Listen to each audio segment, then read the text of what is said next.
How's it going, everybody? Rob here, back with another video. And we're going to be doing another TV review.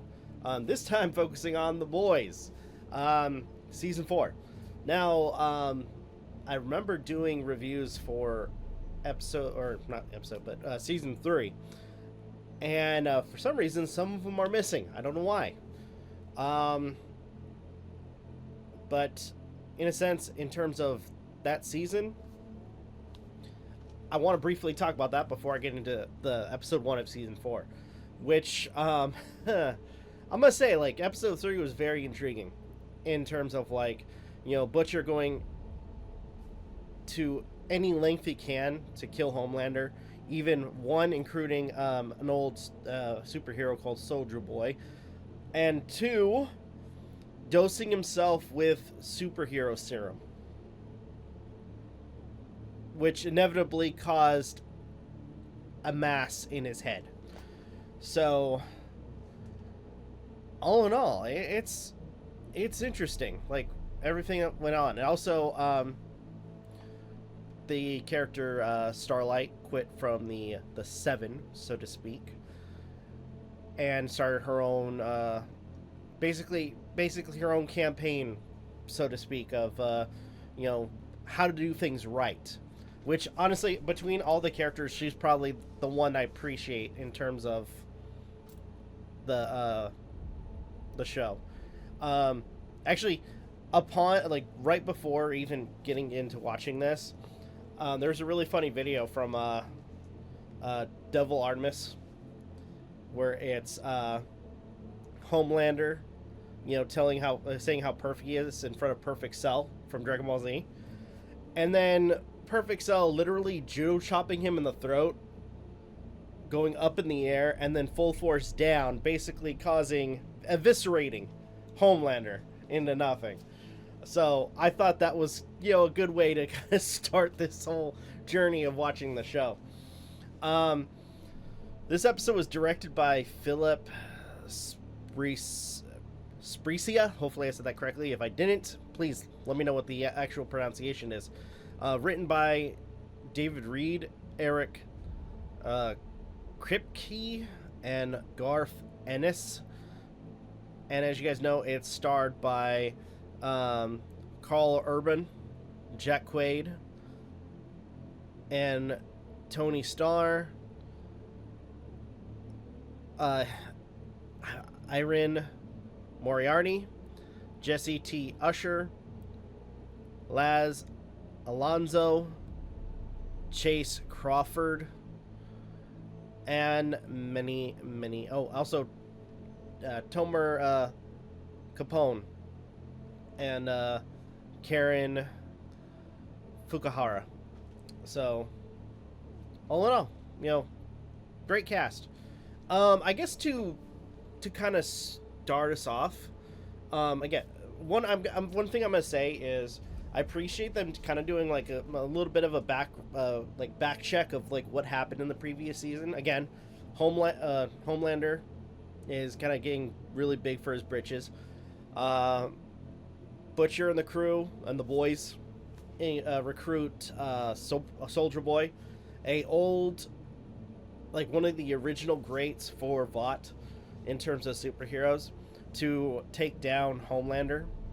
And thanks to one of the other superheroes, I'm for whatever reason drawing a blank, Butcher gets a hold of a experimental compound V, or something like that, where it temporarily gives him powers, but at the same time, it slowly starts to kill him.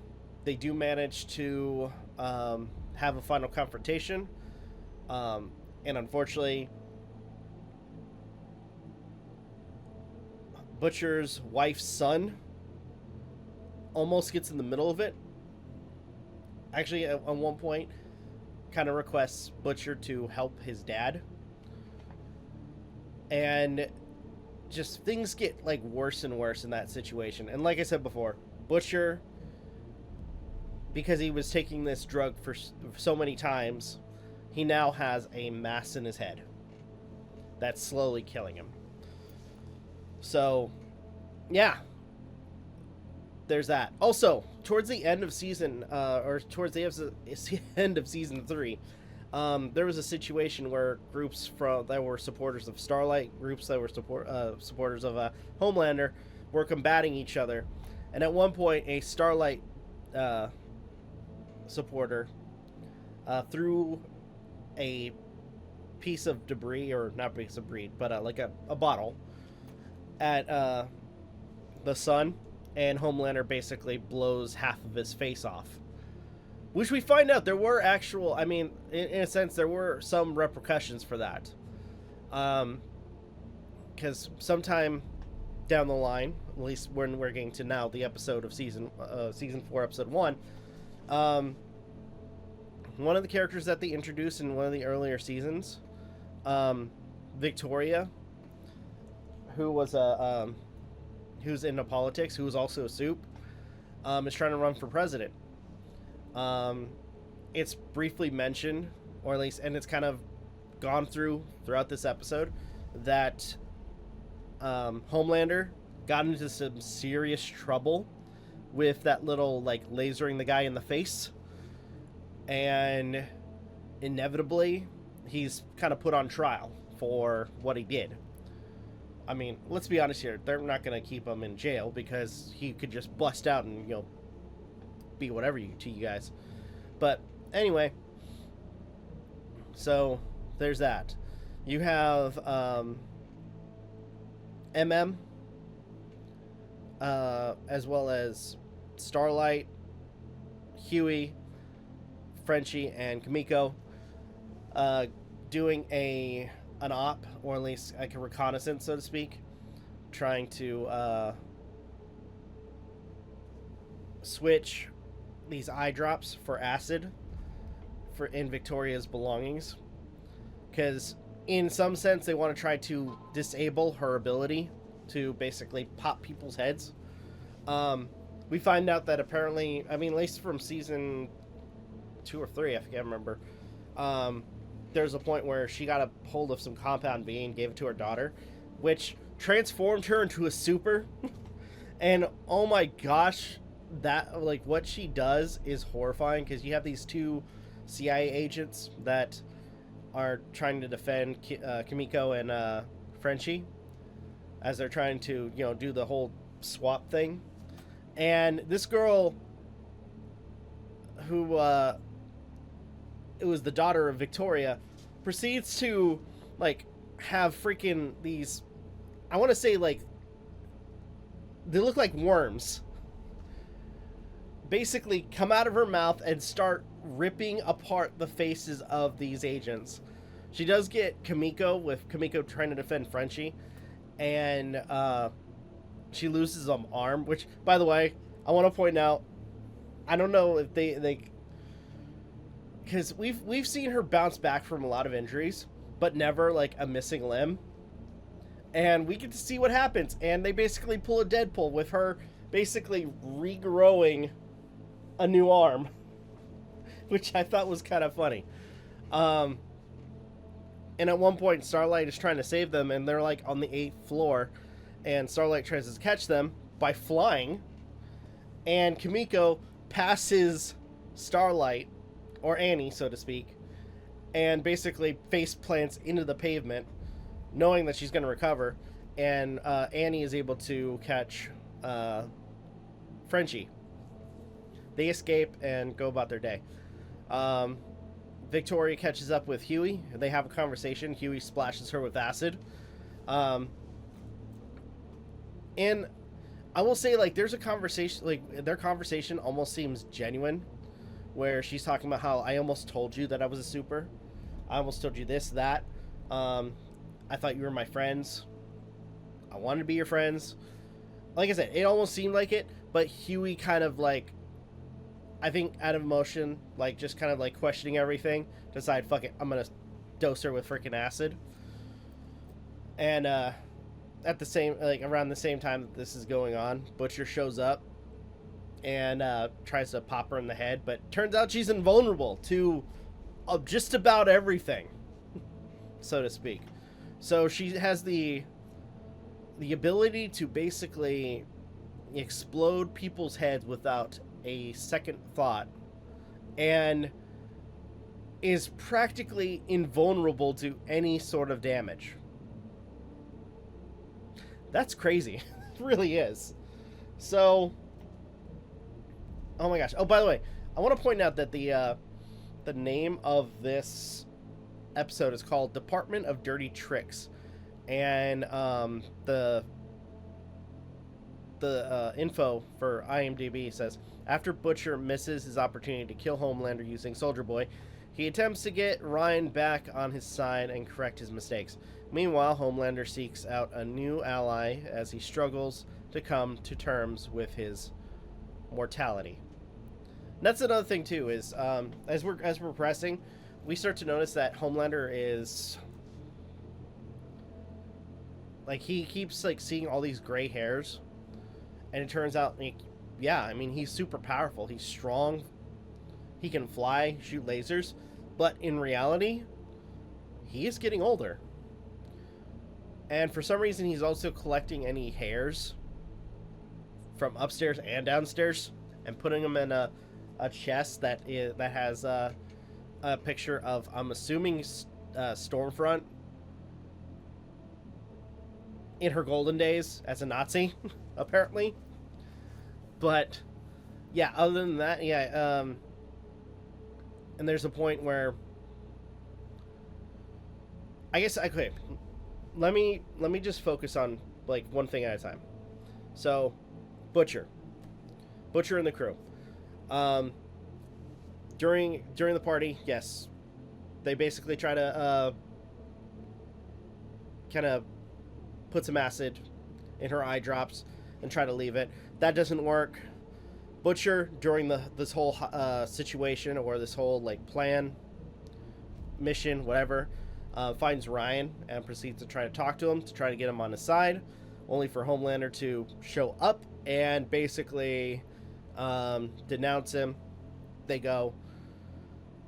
After that, MM is debriefed by Grace and the political head that we've been seeing multiple times in the show. And a lot of them are just like, fuck it, can Butcher. Which I can kind of understand. But, I mean, at this point, Butcher is kind of like sidelined. We do get to see... Oh gosh, what's his name? I'm drawing a blank of what his name is. Jeffrey D. Morgan as Kessler, discussing possible job for Butcher. And when they talk, there's apparent rapport between the two of them, like they've done ops before with each other. But that's about it. So, at one point, we also have Butcher, while everybody's doing their own thing. Butcher is meeting with Victoria. Apparently, he knows something that she doesn't want getting out in the public. Something about a virus, which I'm very, very curious to hear more about that. Which I think if the comics are correct, or at least if with what with little knowledge I know of the comics, there's a virus that will basically just target supers. So I'm kind of curious about that. But in a sense, Butcher calls Victoria to try to make a deal for Victoria to try to get Ryan away from Homelander. And all she requests is the Red River house files that basically shows her being kind of brought up in this program for her powers. At first he agrees, but towards the end, after having some thought, he decides, no, fuck you, I'm not gonna do it. I'm not gonna betray my best friend. And by the way, this is like right before we find out that it's like couple times, or at least once in the show, Huey gets a call from his dad, played by Sam Pegg. I love Sam Pegg. He calls, and then eventually he gets a call from the hospital, or at least a voicemail, saying that his dad suffered from a stroke. And there's a really nice scene where Huey is basically like, dude, you talk, like, he talks about how his dad talks to hell about, you know, like James Patterson books, and we get to listen to one of the the voice recordings that Sam Pegg's character, or Simon Pegg's character, does for Huey, talking about a I think it was called Deadly Cross. And it was, you know, it was wholesome. It was nice. I really enjoyed it. And so we have that with Huey basically worrying about his dad. Also, Kimiko and Frenchie. Now,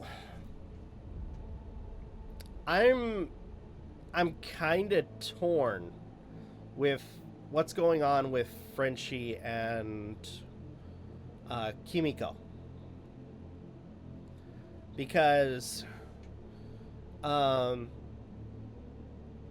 introduce a new character named Colin, who is part of an AA,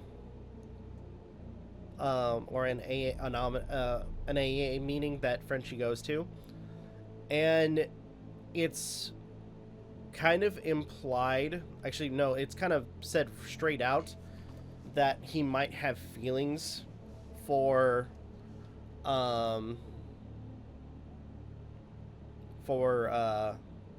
this guy. And I would be all for it if it wasn't already kind of established, or at least kind of set up, that there was something possibly between Frenchie and Kimiko. Like, am I wrong to just assume that?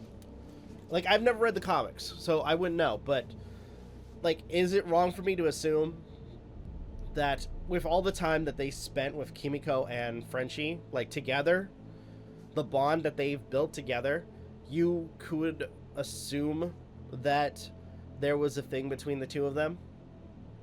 And then all of a sudden they bring in a brand new character for Frenchie to romance.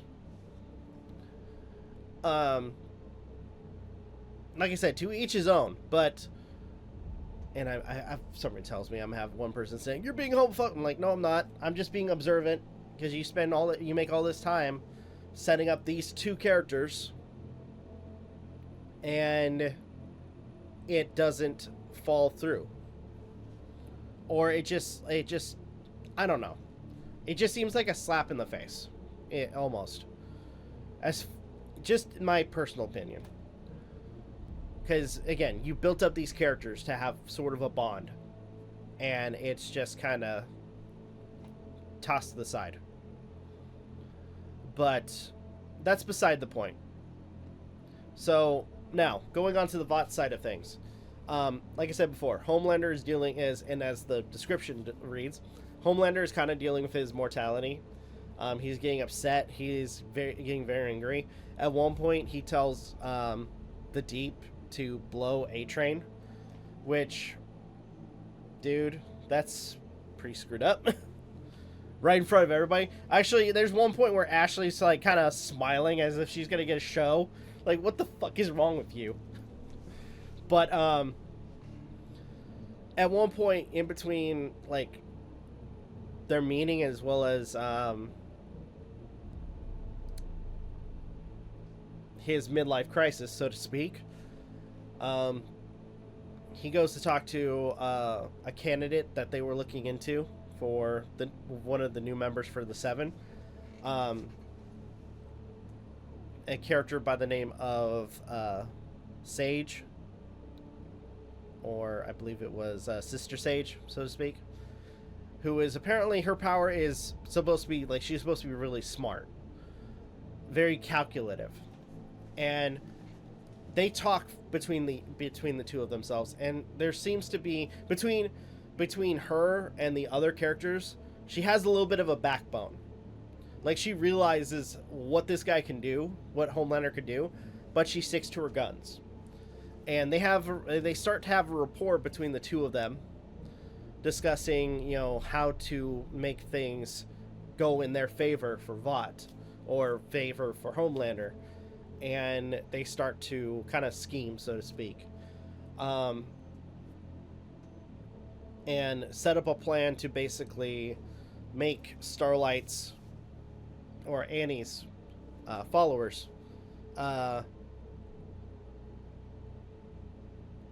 seem less innocent, so to speak. Because at one point, and by the way, this kind of ties into so to speak, because his ex-wife asks her to hunt down her boyfriend, who she dumped because he was getting really crazy with the Homelander shtick. And him and two others are, I guess, brought in to meet Homelander, only for Homelander, and by the way, is also following him, and Homelander pulls out, or has the Deep pull out a couple of bats for him, Noir, which, by the way, Noir, I thought he was brought back to life, so to speak, but no, turns out it's a different guy. But yeah, it's the Deep, Homelander, or no, the Deep, Noir, and A-Train.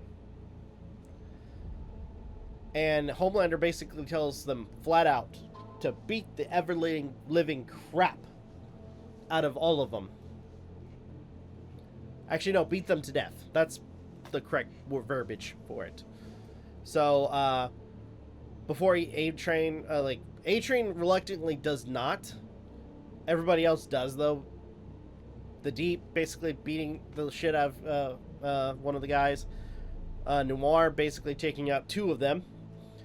And towards the end, and waiting, or at least towards the end of this whole scenario, a fight breaks out at the courthouse where they kind of bring up the verdict for Homelander, which, by the way, that's also thanks to Sage, because she ends up calling one of the Homelander supporters a fascist and throws a drink at them, starting them to riot.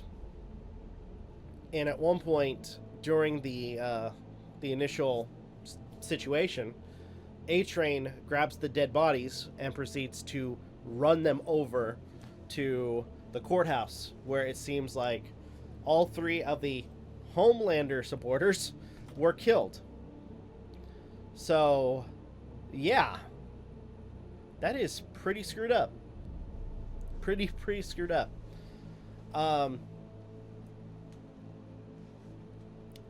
And like I said before, after that, we have the moment with Butcher, almost about to give the files to Victoria, but decides to tell her to, screw you, I'm gonna do my own thing.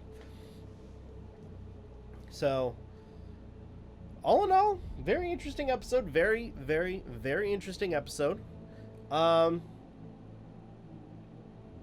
the Deep. I'm gonna say this right now. The Deep is such a pathetic fucking character. I appreciate that they're kind of setting up that A-Train's kind of wavering. Like, he's the next one to go. Which I'm hoping that's the case. Like, he is not for this shit that Homelander's making them do. He is not at all motivated to do some of the things that he's been forced to do. So, honestly, with this episode, I gotta give it a, what would I give this episode? I think I'm gonna give it a, I'm gonna give it a 7. 7 out of 10. As much as I want to give it, I personally, I want to give it higher, but I'm trying to seem like, hey, it's, I would say it's, best way I could describe it is, the episode was really good. I want to see more of it. I will say that the sudden change with Kimiko and Frenchie, like, what was built up kind of confused me a little bit. But all in all, for the besides some of the besides that and a few other things, it was an okay episode. So I'm gonna give it a 7 out of 10. And I'm gonna continue watching it. For everybody though, thank you guys so much for watching. Really appreciate it. If you guys can, please like, comment, share, subscribe, all the good stuff. If you guys want to follow us on social media, links are in the description down below, as well as check out our daily content and the weekly podcast. With that being said, this is Novakast signing off. Have a good one. Take care, and I'll see you guys next video.